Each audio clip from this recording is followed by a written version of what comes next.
أعوذ بالله من الشيطان الرجيم. بسم الله الرحمن الرحيم. يا أيها الذين آمنوا لا تقربوا الصلاة وأنتم سكارى حتى تعلموا ما تقولون ولا جنبا إلا عابر سبيل حتى تغتسلوا وإن كنتم مرضى أو على سفر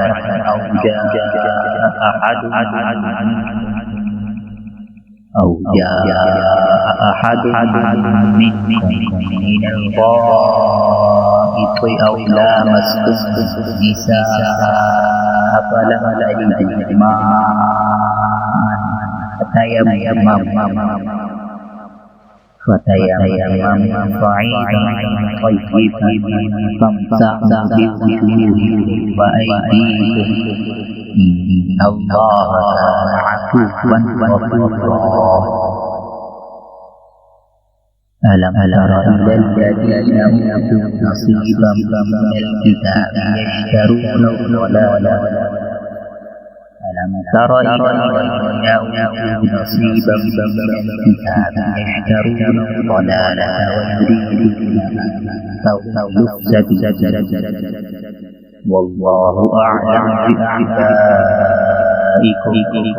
وكفى بالله وليا وكفى بالله نصيرا.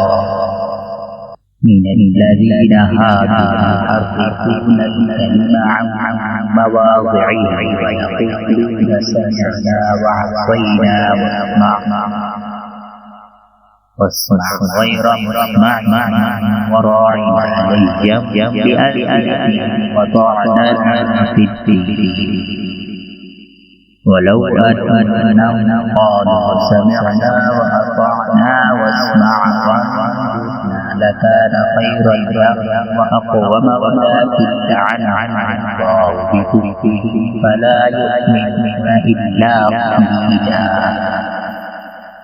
يا أيها الذين أوتوا الكتاب آمنوا بما نزلنا مصدقا لما معكم من قبل أن نطمس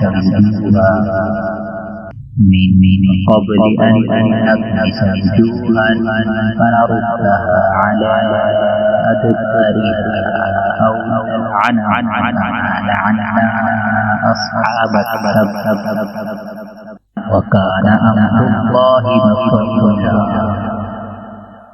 إن الله لا يغفر أن يشرك به ويغفر ما دون ذلك لمن يشاء ومن يشرك بالله فقد افترى إثما عظيما.